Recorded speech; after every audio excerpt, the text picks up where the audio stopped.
Doctors, nurses. What's the stupidest reason you have seen someone come to the ER for? Years ago, when I was between residencies, a woman came into the clinic with what looked like a tiny, shallow cut on her finger. It barely needed attention, but she was insisting on being seen. The nurse finally put her through to me, so I cleaned it and put a small bandage on. Though it honestly didn't even need that.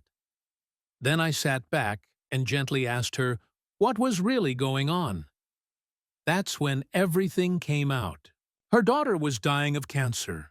She and her husband had just moved to the city to care for her, a place where they didn't know anyone. One day, while helping move their daughter from her bed, her husband suffered a sudden heart attack and passed away. A few days later, her son, her only other child, was hit and killed by a drunk driver on his way home from his father's funeral. All of this had happened within just 2 weeks. In that moment, I realized the cut wasn't why she was there. It was everything else. She was completely alone and just needed someone to see her, to talk to her, to care. I connected her with support services and helped set her up with a family doctor for ongoing care. Sometimes people come in for what looks like a small reason, but it's really a quiet cry for help. And moments like that remind you, medicine isn't just about fixing bodies. It's about understanding hearts. Next story. First off, let me just say that the emergency department sees all kinds of people. Some come in trying to get extra pain medicine, and others end up in serious condition because they tried something reckless, like jumping off a building to grab a flagpole. After a while, you get used to it. The unusual starts to feel normal. But the most unbelievable reason I've ever seen someone come to the ER involved one of the most demanding and self-centered patients we ever had. Let's call her CC was a repeat visitor who treated the ER like her personal clinic. She often reminded everyone that her husband was a big donor to the hospital, and she believed that meant she should be treated like a VIP. She'd show up for the tiniest reasons, things like a mild cold, and expect to be seen before patients who were actually in critical condition. Of course, we treated her only after the urgent cases were taken care of. She knew this, but she was rude and dismissive toward everyone on staff anyway. One day, C made the mistake of acting this way when Dr. L was on duty. Dr. L was friendly with his co-workers but had a reputation for having a short temper. When he overheard a new nurse asking how to handle C's constant demands, he turned bright red and said through clenched teeth, "I'll handle this." Dr. L walked into C's room, where she greeted him with a smug grin, thinking she had finally gotten her way. But that wasn't how things went. He closed the door behind him and firmly told her off, loud enough for everyone in the ER to hear. We all stopped what we were doing as his raised voice echoed down the hallway. You could catch bits and pieces, mostly him explaining that her behavior was unfair to the staff who were busy helping patients in real emergencies. When it was over, Dr. L calmly walked back to his desk and started working again like nothing happened. The rest of us, a little stunned, went back to our duties. C, however, looked completely different when she left. Pale, quiet, and visibly shaken. She walked out slowly and never returned to our ER again. T.A. Dr. Don't mess with people who are busy saving lives. Next story. A family friend of mine is a stomach and intestine specialist. I can never remember the proper term. He was covering a shift in the ER when a man came in with his partner, clearly in a lot of pain. After running an X-ray, they discovered the man had a light bulb lodged where it definitely shouldn't be. My friend went to the waiting room to talk with the woman who'd come in with him, only to find she was gone. Sitting there instead was his wife. Let's just say it made for one of the most awkward conversations of his entire career. Next story. Not a doctor, but here's one of my "I definitely overreacted" stories. When my son was about 8 months old, he got a rash on his forehead and seemed a little more tired than usual. I called the medical advice line to check. and they immediately told me to rush him to the emergency department. I even asked, "Are you sure? He doesn't have a fever or anything. It doesn't look serious." But they insisted, "Yes, go right now." So off I went, bringing both my twins to the hospital. We got checked in and waited about 4 hours. The staff were amazing, and both babies were happy and calm the whole time. My son was busy charming every nurse who walked by, and his sister was quietly playing beside him. When the doctor finally saw us, he took one quick look and said, "It's cradle cap," on his eyebrows. I felt so embarrassed for taking up everyone's time, but honestly, the nurse on the phone was so sure it was an emergency. At least now it makes for a funny story. And a reminder that sometimes better safe than sorry turns into a 4-hour wait for baby eyebrow shampoo. Next story. Used to work security and police detail at an emergency room, and we saw everything. Here are a few of the most memorable cases we had written on the ER board. Pregnant, but not sure how. A woman came in claiming she couldn't possibly be pregnant because she'd never been with anyone. She was in her mid-20s, and the tests showed otherwise. She was about 3 months along. Turns out she knew, but was in total denial and was hoping the doctor would agree with her. Black stuff under fingernails. It was dirt. Just dirt. Itchy backside. Someone actually came to the ER for that. Swallowed 9 808 batteries. That one was wild. I got to see the X-ray. The batteries were all lined up clear as day. Swallowed 1D battery. Different patient, same kind of case. Both were from a psychiatric facility and somehow managed to get access to batteries. Unexpected visitor. A woman once came in acting erratically. When I asked what she was there for, she began shouting nonsense. She refused treatment and walked out before anyone could help. We later had local police find her and make sure she got the care she needed. Glass bottle injury. A classic ER situation. A bottle where it definitely shouldn't be. The brownie incident. An overweight boy came in with a fork stuck through the soft part of his hand between his thumb and finger. He'd been trying to break apart some week-old brownies that had gone rock hard. Missed and hit himself instead. And finally, the saddest case. A woman calmly walked into the ER carrying a grocery bag. During security screening, we discovered she'd recently had a miscarriage and was asking for help. She was devastated. We got her into a room immediately and brought in staff to care for her. To end on a lighter note, one of the strangest encounters I ever had. A man came in who seemed intoxicated and demanded to see a nurse. He specifically told me he didn't want to be treated by anyone of a certain race. I warned him that kind of language wouldn't be tolerated. When a nurse came out, who happened to be black, he started shouting offensive things. I had no choice but to remove him from the building. He then yelled that I was the racist one for throwing him out. It was a wild situation. But thankfully, everyone involved, including the nurse, wrote reports, so there were no misunderstandings. Working security in an ER taught me one thing. You'll see the best and worst sides of people, sometimes within the same 5 minutes. Next story. This story comes from my mom, who worked as an ER nurse back in the day. She was at a small hospital in rural France during the 1980s, so it wasn't unusual to see farmers or older folks who weren't exactly familiar with modern health care. One Monday morning, a man in his late 70s came in holding his hand wrapped in a towel. My mom went to check it, removed the towel, and saw that his hand was in really bad shape. Clearly an old injury that had started to get infected. She asked, "When did you hurt yourself?" The man said, "Friday evening. I just covered it with tissues and towels all weekend." Mom, completely stunned, asked, "Why didn't you come in sooner?" He looked at her like it was obvious and said, "Because the hospital is closed on weekends." Right? She could hardly believe it, and for an extra story, Once a farmer came in who apparently never took his boots off. When the nurses removed them to help him clean up, they discovered actual grains of wheat had started sprouting between his toes. Not exactly dangerous, but definitely one of the most unforgettable things she'd ever seen. Next story. I worked as a registrar in an emergency room for a few years. Not a doctor or nurse, just the person handling patient check-ins.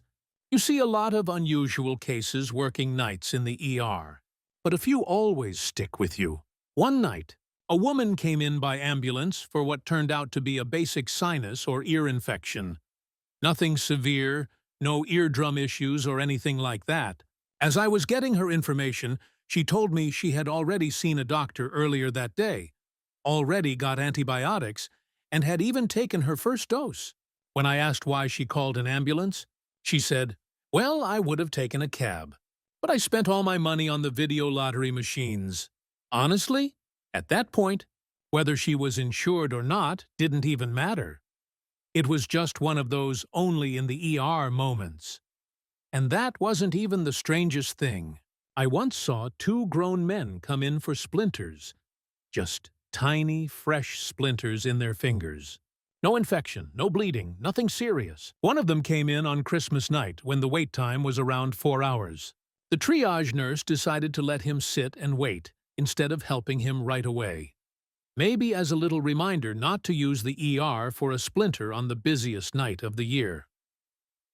Next story. I once saw two of the strangest cases come into the ER back to back. First was a guy who hadn't been able to, well, go to the bathroom for almost a month. He was in absolute misery. Thankfully, doctors got him taken care of. But wow, that was dedication to ignoring a problem. Then there was another patient, a small-town wrestler who'd been in one of those local backyard-style matches. They thought it'd be entertaining to throw each other through a flaming table. The guy who went through it ended up with a few burns and a bunch of cuts from the glass they'd used in the match. When I talked to him later, he told me he got paid for it. $10. $10 for all that pain and a trip to the ER. Some people will do anything for a show. Next story. So, I recently had to go to the ER. And it was 100% my own fault. I'd been out drinking the night before and woke up around 4 a.m., half asleep and super thirsty. I reached for what I thought was my big water jug, only to realize too late that I'd just taken a gulp from my laundry detergent bottle. I spat it out right away, but since I was still out of it, I just went back to sleep. A few hours later, I woke up again and somehow got some of that detergent in my eye from my pillow. My eyes started burning, but I was so hungover I just fell asleep again. When I finally woke up a couple hours later, my eye was in serious pain, and I could barely see out of it. It was Sunday, so the ER was the only option. My friend drove me there, and when I explained what happened, the doctor and nurses just started laughing. Honestly, I couldn't blame them. If someone told me that story, I'd laugh too. Thankfully, they rinsed my eye, checked everything, and said it would heal fine. But yeah, lesson learned, never keep your laundry detergent next to your water jug. Next story. I used to work as a nurse in community health care, and one of my responsibilities was what's called ER diversion. Basically, helping people figure out if they actually needed to go to the emergency room or if they could be treated somewhere else. Let's just say I saw a lot of questionable ER visits. At the top of the list, my baby is crying. That's literally what babies do. I told the parent, try feeding or rocking them first. Earwax. Someone once came in because they thought they had too much earwax and wanted a doctor to clean it out. Pregnancy tests. I saw so many people come in just for pregnancy tests. One woman, bless her heart, came in at least once a month. Her case was complicated. She also struggled with mental health issues and loneliness, and it was actually very sad once you got to know her story. Constipation. There was also a trend among some of our older patients, coming in because they hadn't used the bathroom in a day or two. I must have given the "your digestion slows down a little with age" talk hundreds of times. And of course, there were the usual cases. People looking for quick medication refills, doctor's notes for work, or care for things like mild colds and flu. It was definitely one of the most frustrating parts of my job, but also one of the most eye-opening. A lot of people genuinely didn't know what a primary care doctor was, or hadn't seen one in years. It taught me just how broken and confusing our healthcare system can be for everyday people, and why ERs are always so overcrowded. Next story. A teenage girl came into the ER one night after being pushed out of a moving car by her boyfriend. The shocking part is that he actually made her get back in. And when she did, he drove off again and pushed her out a second time. This time the car rolled over her leg. Thankfully, she survived, and her baby was okay after receiving care. But the whole situation was heartbreaking. It's hard to understand why anyone would stay near someone who treats them that way. But when you're young and scared, people can make choices out of fear or hope that things will get better. If there's one thing that stuck with me from that night, it's this. If someone shows you they don't care about your safety, don't give them another chance to prove it. Next story. I'm not a doctor or nurse, but I used to work as an emergency medical technician. I've seen some truly odd reasons people end up in the emergency room. One time, we got a call from a man who was in terrible pain. His partner looked really embarrassed. The reason? He had managed to get a small ball stuck somewhere it definitely shouldn't have been. Then there was a kid who tried to hammer two boards together, but couldn't do it right. So he decided to use his dad's air nailer.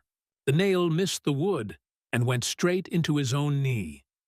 Another time, a new worker at a butcher shop called us for help. When we arrived, we found his arm stuck deep inside an electric meat grinder. He had forgotten to turn it off before trying to fix a jam, and it caught his hand. We had to take him and part of the machine to the hospital so the doctors could carefully free him. He recovered, but he didn't keep full use of his hand. And finally, there was a man who came in with both legs badly broken. He had been so out of it after drinking too much that he forgot he was sleeping in a house under construction. When he woke up hungry, he tried to walk to a store, stepped into an unfinished area, and fell 2 floors down. He passed out again, but luckily, a neighbor heard the noise and called for help before things got worse. Next story. This is actually a tricky question because, after a while, all the cases start to feel the same. Every night we see dozens of people. Colds, allergies, someone who got sick once, stubbed toes, too much earwax, rashes that have lasted a week, and so on. What usually separates them isn't how serious the problem is, but how they behave while waiting. Some people can sit quietly and wait to be checked, while others feel like they need to be seen right this second. Like the person with a stubbed toe, who keeps coming up to me every 15 minutes asking if their turn is any closer. No, friend, it's not. In fact, you've gone from 12th in line to 15th because 3 older patients with real stomach pain just came in. Triage. The art of figuring out who needs help first is mostly about helping people understand that they might actually be more comfortable and safe resting at home when it's something small. If they feel like you're judging them, it never goes well. But if they feel like you're encouraging them to confidently take care of themselves, things usually turn out fine. Of course, if you're wrong and the issue is actually serious, both you and the patient end up in a tough spot. Next story. A friend once told me this story about his dad, who had just finished medical school and started working in the emergency department. One day, a woman came in with unusual bleeding and seemed to be in labor. He was trying to understand what was happening, but nothing made sense. He began to help with the delivery, and when the baby's head appeared, he reached out carefully, only for it to come loose in his hands. Everyone in the room froze in shock. Then the woman suddenly grabbed the rest of the baby, pulled it out, and ran out of the room. That's when they realized it wasn't a real baby at all. It was a very realistic doll. Later, they found out she had escaped from a care facility and was pretending to be in labor to get away. Next story. When I was doing a rotation at Lehigh Valley Hospital in Allentown, Pennsylvania, there was a story everyone there seemed to know. It even made the local news. A woman called for help after stubbing her toe during a heavy snowstorm. Because all the ambulances were busy with serious emergencies, the dispatcher sent a police officer to take her to the hospital. She became very upset and refused to ride in a police car, saying it was beneath her. She waited for hours until an ambulance became available. When she finally got to the ER, the staff treated her coldly, and the whole situation ended up on the nightly news. At another hospital where I worked, a young man came in by ambulance because he felt burning pain after using shaving cream in a very sensitive area. He had caused some skin irritation and needed a checkup. The ambulance team wouldn't take him home afterward, so his mom had to pick him up and hear the diagnosis: mild skin irritation. Another story from that same hospital. A teenager decided to do something extremely unwise involving peanut butter and his family dog. Let's just say he ended up with a serious injury and needed surgery. I've also seen parents bring in kids for the smallest things: a little runny nose, or just wanting all their children checked to be safe. Once in Michigan, a young couple brought their 3-day-old baby to the hospital because the baby's feet looked slightly blue. They were just cold from the air, but since they were new parents, I didn't mind taking the time to teach them a few basics. At a children's hospital, a 6-year-old boy pretended to have a seizure because his mom wouldn't let him stay up late to watch a scary movie. His mother shouted for help, and when I ran in, he looked up at me mid-episode and said, "I don't know. I'm just shaking." It was hard not to laugh. And finally, one of the most common things people come in for is a pregnancy test. Some just don't want to buy a test at the store, so they wait a long time in the ER to get one for free. It's frustrating because it costs hundreds of dollars in hospital resources just to save a single dollar, and they don't realize it. Next story. I was doing a rotation in the emergency department while training for my EMT certification. The night started off pretty slow. Just a few patients trickling in. It was a small ER with about 7 beds and 1 doctor on duty, but everyone was friendly and ready to teach me. After a few quiet hours, we finally got a call from an ambulance saying they were bringing in a patient who had been hurt. When they rolled him in, I saw something that stopped me in my tracks. A kitchen knife was stuck in the area just below his eye. It looked like a regular steak knife, maybe 2 inches deep. The doctors quickly sedated him and took him to the operating room for treatment. Later, one of the nurses told me what had happened. The man and his partner had been preparing a nice dinner at home when things went wrong. While setting the table, one of the knives accidentally flew across the room and hit him. Looking at both of them afterward, though, it seemed like there might have been more to the story than either one was saying. Next story. I spent many years working in the emergency department as both a registered nurse and an intensive care paramedic. I've seen more strange situations than I can count. But one of the most memorable was a patient who came in complaining of pain in a very private area. After some checking, we discovered the source: their missing phone. Yes, really? The funniest part, it was still on vibrate mode. The doctor handled it professionally, of course, and the patient just shook their head and said, "Well, I guess I won't be using that phone again." Working in that environment was incredible. You truly make a difference in people's lives, but you also need a strong sense of humor to handle the mix of the good, the tragic, the heartwarming, and the downright bizarre. One of the best lessons I learned early on was this: even when someone comes in with something small, a cut, a headache, a simple cold, taking 5 minutes to offer them a cup of tea or just hold their hand if they're scared can make a massive difference in their world. And sometimes, it even makes your day better too. Next story. Not my story, but one my dad's colleague, a surgeon, once told me. It's a favorite story around our town's main emergency room. So, there was this man who was waxing his floor one summer afternoon. It was really hot, and he was wearing shorts while working on his knees. As he moved back and forth, his pet cat noticed the motion and, being a curious little creature, decided to take a swipe at him. Startled, the poor guy jumped and accidentally hit his head on a nearby metal radiator, cutting his forehead. About 40 minutes later, the ER team brought him in. When he told them how it happened, they couldn't help but laugh. And in their laughter, they accidentally bumped the stretcher on the stairs. Unfortunately, he ended up breaking both of his arms in the process. Talk about a bad day. Scratched, bruised, and bandaged, all thanks to one overly playful cat and a freshly waxed floor. Next story, my sister-in-law works as a nurse in a busy emergency department in a big city. She once told me about a doctor who was finishing his residency at the same hospital and ended up becoming a patient himself. Apparently, he had gotten a regular silver ring stuck somewhere it absolutely didn't belong. Let's just say it was designed for a finger. Not what he tried it on. The funniest part?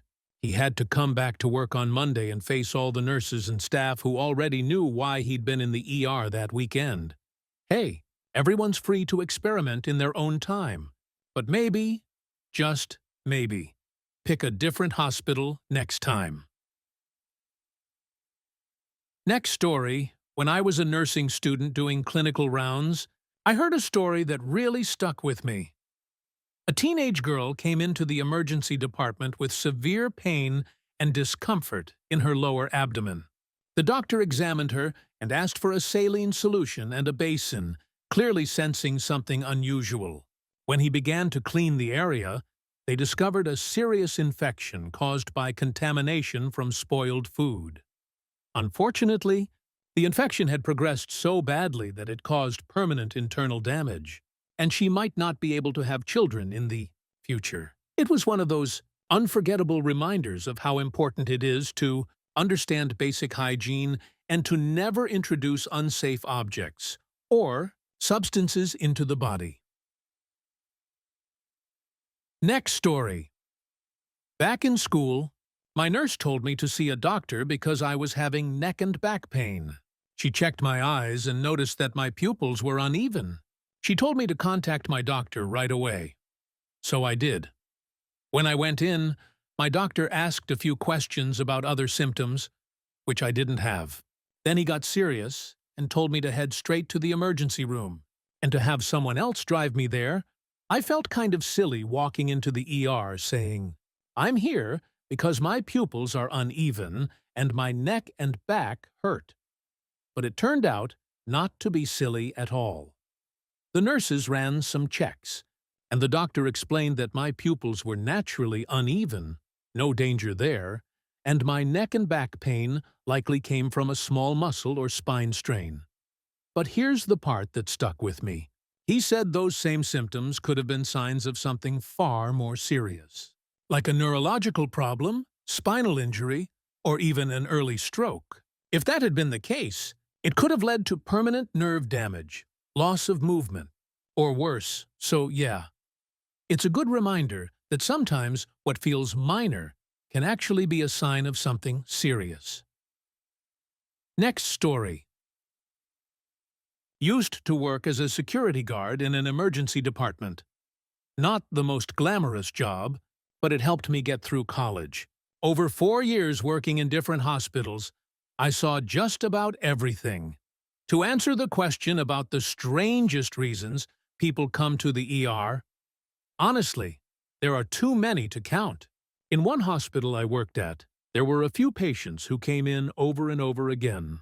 We even had a joking nickname for them, the frequent visitors. One man in particular stood out. He struggled with severe alcohol addiction and came in hundreds of times a year, sometimes multiple times in the same week. His blood alcohol levels were incredibly high, and somehow he kept surviving things that would have been fatal for most people. Accidents, broken bones, even being hit by a train once. Now, don't get me wrong, I understand addiction is a serious medical condition. But after years of seeing people like him use the ER as a place to rest, while others with true emergencies waited in pain, it got frustrating. Not to mention how often staff had to deal with verbal or even physical aggression.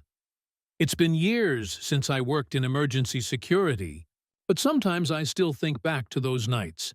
The chaos, the exhaustion, and the reminder that compassion and burnout often walk a very fine line in healthcare. Next story, I'm just a regular EMT, but in my short time on the job, I've seen some truly unforgettable calls, the kind you just can't make up. One of my favorites was a guy who called 911 because of toe pain. In training, our instructors used to joke about silly calls like that, and I never thought I'd actually get one. Still, I tried to think positively. Maybe he was diabetic and something was wrong, or maybe he broke his toe and couldn't walk. We arrive and find him sitting calmly on his bed, smiling, with a couple of small bags packed like he was ready for a week-long hospital stay. I asked what was wrong, and he said, "My toe really hurts." On a pain scale of 0 to 10, he confidently said it was an 11. I took a look. His toe looked perfectly fine. But rules are rules, so we loaded him up and headed to the hospital. Now, every time we bring in a patient, we have to call the ER ahead and give them a quick report, trying to keep a straight face while saying, "We're inbound with a patient. Right great toe pain, rated 11 out of 10, was one of the hardest things I've ever done." The nurse on the other end wasn't quite as composed. I could hear her trying not to laugh. Another memorable call? A man who said he felt like he might have an upset stomach soon. Not that he did, just that he might. And he wanted to be seen right away, just in case. Some days, the job really tests your patience and your ability not to laugh. Next story, I'm a paramedic, and I've seen some pretty ridiculous things on the job, but this one might take the top spot. It was around midnight, and my partner and I had just come back into town after a long transfer to another hospital. We'd been running calls all day and hadn't eaten since 10 a.m., so we stopped at a fast food place to grab something quick. As soon as we pulled up, this guy walked over to us and said he couldn't walk because his foot hurt too much. Mind you, he had just walked about 40 feet with no limp, no problem. I asked what was going on, and he said, "I've got blisters." At that point, I just tried to stay polite and keep chatting while slowly making my way into the restaurant, hoping he'd realize how minor this was. While I waited for my food, he started getting louder and making a bit of a scene. So I finally said, "All right, let's step outside and take a look." He pulled off his shoe, and there it was. A tiny blister, smaller than a pencil eraser. That was the emergency. I stayed professional, but inside I was doing everything I could not to laugh. I told him I could take him to the hospital if he really wanted, but that it would tie up an ambulance that might be needed for someone in real trouble. To his credit, he thought about it for a moment, nodded, and decided to tough it out. Some nights, it's not the emergencies that test your patience. It's the lack of them. Next story. I'm not a doctor or nurse. I came in as a patient, and what I saw stuck with me. A few months ago, I had a snowboarding accident and broke my spine. It happened late, and the emergency room was tiny, only 3 doctors on duty. 2 of them were busy with very serious cases. One person had pneumonia, and another young woman had fainted and hit her head, bleeding badly. Next to me was a woman with a rash on her arm. Her problem turned out to be a mild allergic reaction, nothing life-threatening. Still, she started yelling at the doctor and demanded a lot of attention. She held the doctor in her room for about 20 minutes, while the nurses did everything they could to keep me as comfortable as possible. I was in intense pain, and really needed help. Watching that play out was infuriating. If I'd been able to stand, I honestly don't know what I would have done. It was a sharp reminder. In a busy ER, patience and perspective matter. There are real emergencies, and taking up time and attention with non-urgent demands can put other people at risk. Next story. I'm not an ER worker, but this came up at work recently, and it still makes me laugh. A friend of mine was driving home one evening when he accidentally bumped into a woman riding a bike. It wasn't a hard hit. He was going maybe 5 miles per hour. Still, she immediately claimed she was in severe pain, so they called an ambulance just to be safe. At the hospital, her official injuries turned out to be just some bruises and a mild sprain. But she stayed in the hospital for 2 full days to make sure everything was okay. She also claimed her bike was worth $8,000. When my friend went to visit her, along with a lawyer, of course, he said it looked like a scene from a movie. Her entire extended family was there, over a dozen flower bouquets lined the room, and she had a pile of get-well cards like she'd just survived something major. Now, I get that you should always check for internal injuries, but according to my friend, this whole thing was way overblown. The bike barely had a scratch, and the repairs could have been done in a day. Some people really know how to turn the smallest event into the biggest drama. Next story. A friend of mine is a nurse, and during her training she saw one of the strangest emergency cases she's ever told me about. An ambulance brought in a man who clearly needed medical attention, but his reason for how it happened was one for the books. He told the staff that he had just finished showering, was drying off, and sat down in his armchair. But apparently, there was an empty glass jar left on it that he hadn't noticed. According to him, he accidentally sat on it and couldn't get it out afterward. The doctors helped him safely, of course, but everyone knew that excuse didn't exactly add up. Let's just say he was probably too embarrassed to come up with a better story on the spot. Next story. I'm not a doctor or anything, but my friends still remind me of the time I went to the ER for what has to be one of the most embarrassing reasons ever. I was delivering pizza one night and heading back to my car when I stepped off the curb the wrong way. I heard a snap, fell instantly, and knew something was very wrong. To make things worse, I landed right on my phone, so I couldn't even call for help. I had to lie there for 10 minutes before someone finally drove by and saw me. When I got to the ER and they took some x-rays, I found out I had broken both my left tibia and fibula. And, just to top it off, I had also badly sprained my right ankle, so I couldn't even use that leg to stand up. All that from stepping off a curb. My friends never let me forget it. Next story. I used to work as a security guard in an emergency department for about 2 years. And let me tell you, the things people show up for can be wild. One of the most common situations? People showing up because their friend was drunk. Not sick, not injured, just drunk. Their friends would rush in, panicking, and yell, "You've got to help my friend, he's had too much to drink." And I'd think, what exactly do you expect us to do? I'd get called to the waiting room, and it was always the same scene. A group of friends standing around one very tipsy person saying, "Come on, man, get the doctors to help him, he's drunk." So I'd ask a few questions. Did he walk in here by himself? Yes. Okay, then he doesn't have alcohol poisoning. See, people with actual alcohol poisoning don't walk into the hospital on their own. They're brought in on stretchers because their body is shutting down. If someone walked all the way from a bar to the hospital, they're not in that condition. They're just drunk, and they need time and water. Not an ambulance, but some folks really believe there's a magical sobering pill that hospitals secretly keep for themselves.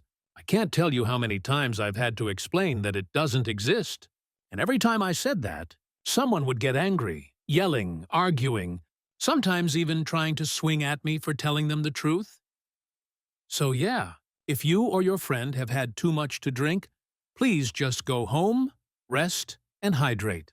Leave the emergency room for the real emergencies. The doctors and nurses already have enough on their plates. Next story. About 10 years ago, I worked with a guy we all nicknamed Cinnamon because of his bright red hair. One night, he went to the emergency room because he had a terrible earache. When the nurse checked him out, she looked into his ear, paused for a second, and said she'd be right back. She returned wearing gloves and holding a cotton swab. Turns out, he had a big, infected pimple deep in his ear canal that was causing all the pain. She cleaned it out, treated it, and he felt instantly better. He had always struggled with acne, so it made sense that one decided to show up in the worst possible place. He was completely fine afterward, just a little embarrassed that something so small caused so much pain. We never let him live it down at work, of course. Cinnamon and the Great Ear Incident became one of those stories that never dies. Next story. A few years ago, when my daughter was on Medicaid, we only had one doctor we could take her to. Every time I brought her in, they'd say it was probably just a bad cold or a touch of bronchitis, and that it would pass soon. But she wasn't getting better. She stayed sick for weeks. The antibiotics they prescribed didn't seem to do anything, and her fever never really went away. Over that year, I ended up taking her to the emergency room 6 different times for what they kept calling just a cold. Each visit, she needed fluids and IV antibiotics. The last time was the scariest. Her lips had even turned blue. That's when the hospital finally discovered it wasn't just a cold at all. It was pneumonia. She had to spend Christmas in the hospital that year, and Santa even came to visit her there. It was a tough time, but I'll never forget how the ER team stepped up when she really needed it. Next story.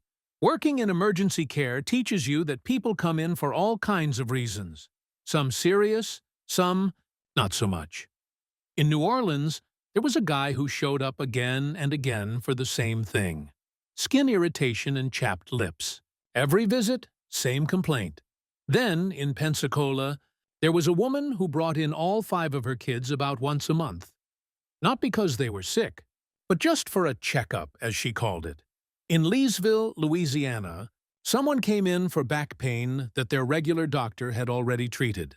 It still hurt a little, but when we offered a non-narcotic pain shot instead of strong medication, they weren't happy and decided to leave against medical advice. And one night, the same shift, another patient came in with a scraped knee from being pushed out of a slow-moving car. She got upset that she wasn't given stronger pain medicine, all while we were literally trying to save the person in the next bed. That night pretty much summed up what it's like in emergency medicine, real emergencies right next to people who probably just needed a bandage and some patience. Next story. I'm a dentist, and a few years ago, during my hospital residency, I worked at a small community hospital. We didn't see much major trauma, mostly kids who had fallen or got hit by a ball and knocked a tooth loose. Well, except for one guy who had a serious chainsaw accident, but that's a story for another time. The most common, and honestly, the most frustrating, cases were people coming into the emergency room for toothaches. If it was during regular hours, they'd get referred to our dental clinic, and we could usually take care of it. But sometimes they'd show up in the middle of the night or on a Sunday, and I'd have to come in and explain, "You probably need a root canal, but it's 1 a.m. and I don't have a team to assist right now. Here are some antibiotics. Please come back in the morning." The most I could really do in the ER was drain an infection to relieve the pressure. The tough part is that many of these patients didn't come back for follow-up care, either because of cost, fear, or just putting it off again. A week later, they'd return with the same swollen face, the same problem, and I'd have to repeat the same temporary fix. It was a cycle I saw too many times. People ignoring pain until it became an emergency, only to patch it up instead of solving it for good. Next story. I was reading some of these stories and decided to call my mom. She's now a neuro-ICU nurse, but used to work in the emergency department. She told me this one that still makes her laugh years later. It was around 2 in the morning when she got a call from a doctor about a man being transferred from another town nearly 50 miles away. He was apparently a well-known businessman and didn't want to go to any local hospitals because of how unusual his situation was. By the time he arrived, everyone in the ER had already heard the story and was quietly waiting for his entrance. My mom saw him shuffle through the door, looking very uncomfortable. She greeted him politely, confirmed his name, and guided him to an exam room. Trying her best to stay professional, she gestured to a chair and said, "Have a seat." The second she heard herself say it, she realized the irony and almost burst out laughing.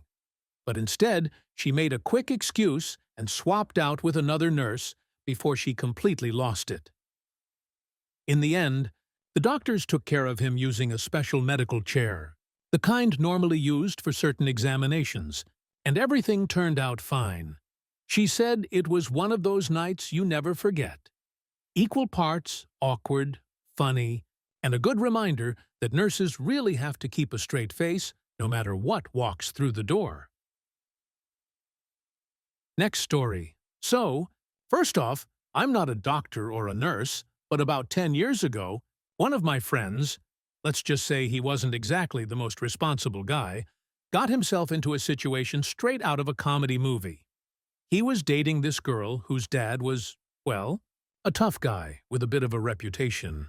One weekend, her parents were out of town, so he decided to go visit her at their house. Everything was fine until her parents came home earlier than expected. Panicking, my friend grabbed the first thing he could find, which happened to be her dad's bathrobe, and jumped out of the first-floor window. He landed outside, got on his scooter, and sped off down the street while the dad was shouting after him loud enough for the whole neighborhood to hear. Now, here's where it gets worse. My friend had been drinking a bit that night, and apparently his girlfriend had given him something she shouldn't have. Let's just say it caused a very awkward medical problem that wouldn't go away. So there he was, tipsy, wearing his girlfriend's dad's bathrobe, walking into the emergency room in a full-blown panic. The nurses did their best to help, but the look on his face was priceless.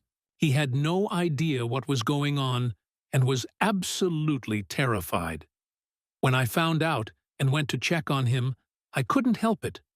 I laughed so hard I almost couldn't breathe. It's still one of the most ridiculous stories I've ever heard, and he's never lived it down. Next story. I don't work in an emergency room, but I once witnessed something pretty unbelievable while I was there as a patient. I had been bitten by a dog and was waiting to get treated when a woman came in with her stepdaughter. A little girl, maybe 6 years old. The child looked a bit pale but didn't seem seriously ill. From what I could tell, it might have just been a mild stomach bug or a little food poisoning. The girl kept saying softly that she just wanted to go home and rest in her own bed, that she didn't feel sick enough to be at the hospital. But it seemed like the stepmother wanted her to stay and be admitted, get fluids through an IV, and basically let the hospital take care of her for the night. It was hard to watch. The little one just wanted comfort, not more stress. When I was called in to be seen first, the look that woman gave me could have frozen the room. That day, I realized something important. Being a parent isn't just about making decisions for your kids. It's about knowing when care and compassion matter more than control. Next story. One of the most common, and honestly, most surprising, reasons people come into the emergency room is to take a pregnancy test. Not because they're feeling sick and it turns out they're pregnant, but because that's literally why they showed up. They just want the test. It always amazes me, because an ER visit costs hundreds of dollars, while the same test is available almost anywhere for a fraction of that. Even dollar stores carry them now, and they're surprisingly accurate. I always tell people who don't support affordable health care or clinics like Planned Parenthood. This is what happens when people don't have access to simple, affordable services. They end up turning to the ER for things that could have been handled safely and cheaply somewhere else. Sometimes, it's not that people make bad choices, it's that they don't have many choices to begin with. Next story. Friend of mine once decided to make what he proudly called a bone machete after finding a kangaroo bone on his family's farm. It sounded like the start of a cool project, until it wasn't. While sharpening the bone with a pretty sharp knife, he slipped and badly cut his thumb. He was out at the farmhouse, far from town, so it took his parents nearly 2 hours to drive him to the hospital. The whole time, he was sitting there holding his thumb and trying to keep calm. By the time they finally arrived, the doctors said it had already started healing on its own. Somehow, he managed to walk away with everything still attached. And one incredible story to tell. We still joke that only he could injure himself making a weapon out of a kangaroo bone. Next story. Just a kind reminder. While some of these stories might sound unbelievable or even a little funny, not everyone in them is acting out of carelessness. Some people simply don't know better, or they make a mistake in the heat of the moment.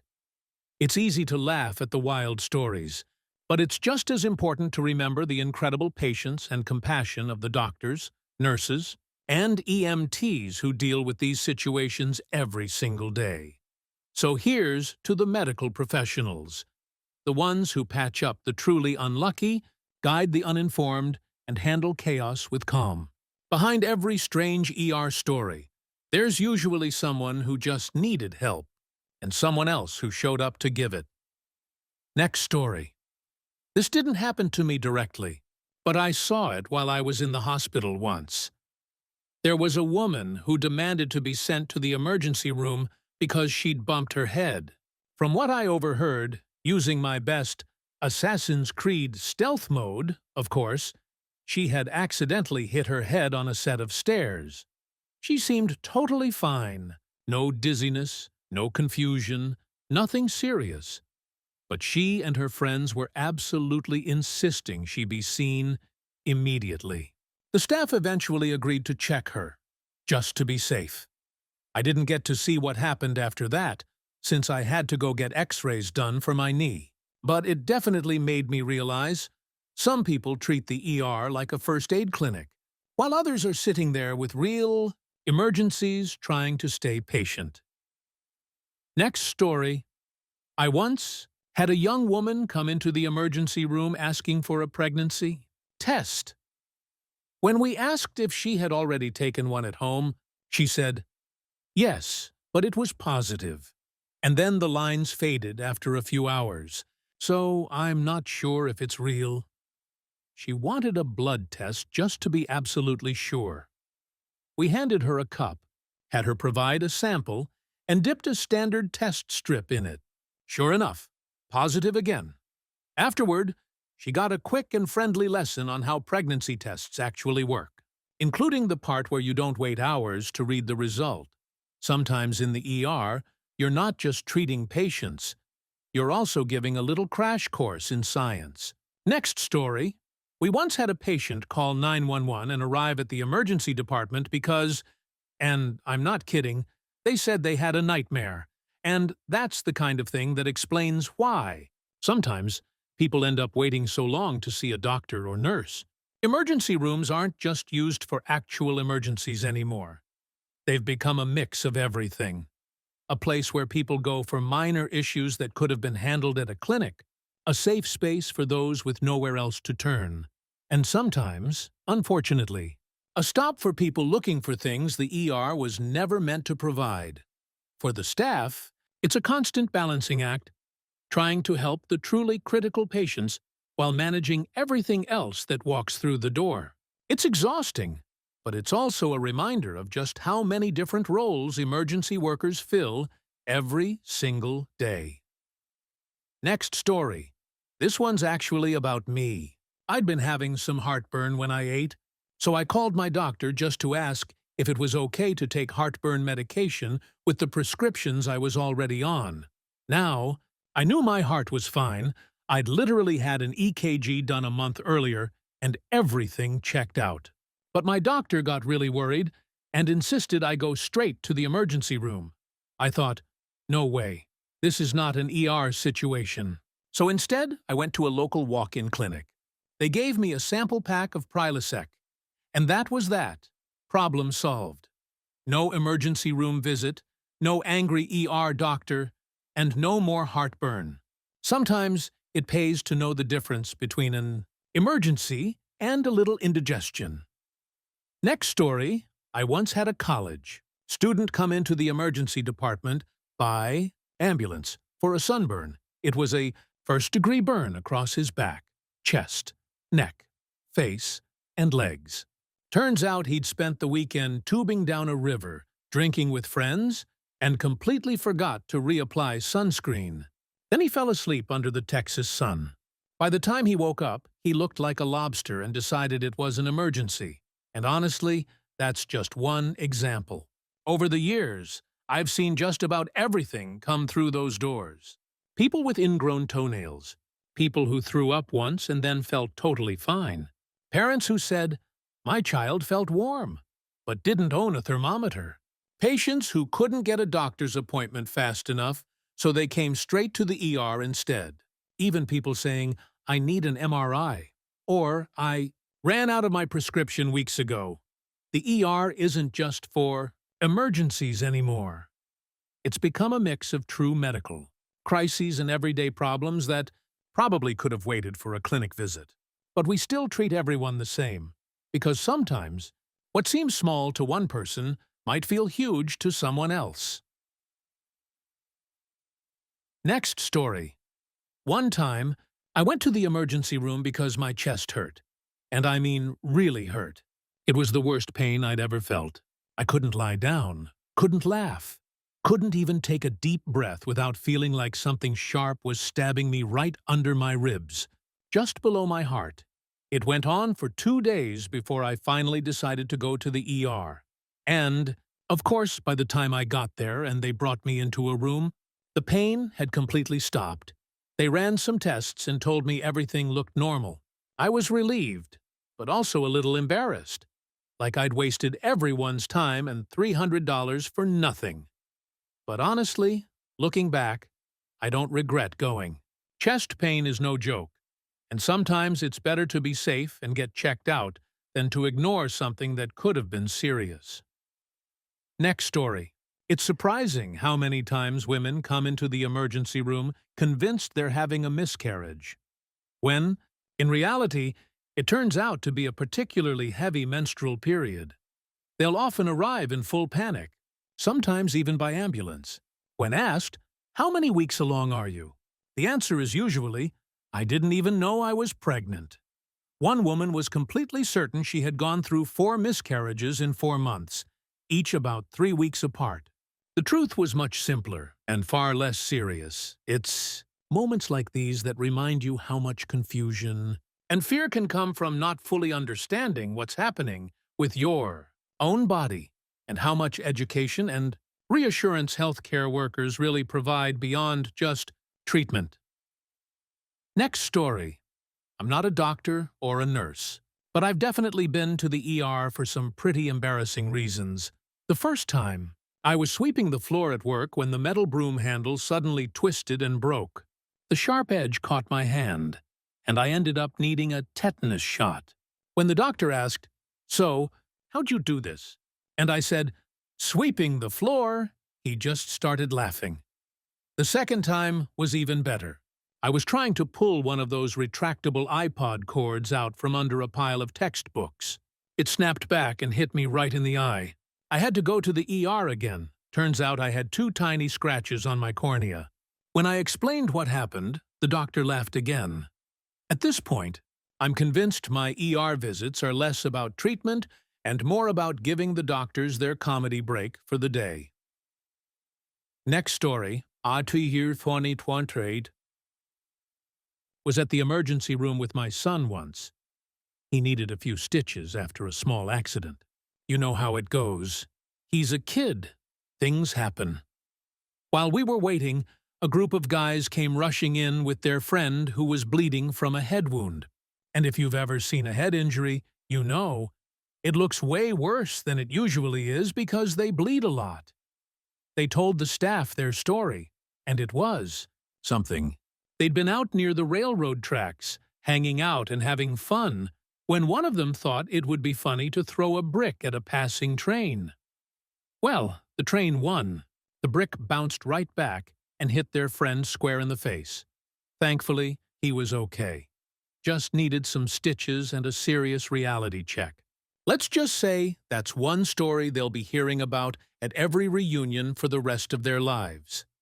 Next story. CVTs. CT asked a friend who works in the emergency department if he had any memorable stories. And he definitely delivered. One day, a man came in after accidentally splashing pool chemicals into his eyes. Instead of calling a doctor or rinsing them properly, he asked his buddy to look up what to do online. Now, here's where it gets wild. His friend told him that a certain home remedy would supposedly neutralize the chemicals. Let's just say it was a very creative and completely wrong idea. So this poor guy actually tried it. When he showed up at the ER, his eyes were a mess, and he was asking why they still burned. The medical team had to explain that not only was that remedy completely false, but it probably made things worse. They cleaned his eyes properly, treated him, and he recovered fine. Though he definitely learned an important lesson that day. Never trust random medical advice from a friend or the internet. Next story. My mom works as an ER nurse, and during the height of the swine flu outbreak, she had one of the most ridiculous patients walk in. A woman came to the emergency room convinced she had a cut that was going to get infected. When the nurses looked at it, it turned out to be nothing more than a paper cut. They tried to reassure her it was fine, but she refused to leave. She stayed for nearly an hour, demanding something be done, all while sitting in a waiting room full of people actually coughing and sick from the flu. My mom said it was one of those moments where you just have to smile, take a deep breath, and remind yourself that sometimes common sense doesn't make it to the emergency room. Next story. This one isn't exactly dramatic, but it might be one of the most pointless ER visits ever. And it's mine. A few months ago, I got out of bed one morning and my neck made a crack so loud it actually woke the baby. My wife heard it, panicked, and immediately said, "You're going to the emergency room." So off we went. After a full exam and an X-ray, the doctor looked at me and said, "Well, the bodies of men in their 40s make noises. Sometimes loud ones, that was it. Perfectly healthy? Just noisy." I apologized for wasting their time and left feeling like an absolute fool. But at least now I can say I survived the world's loudest neck crack.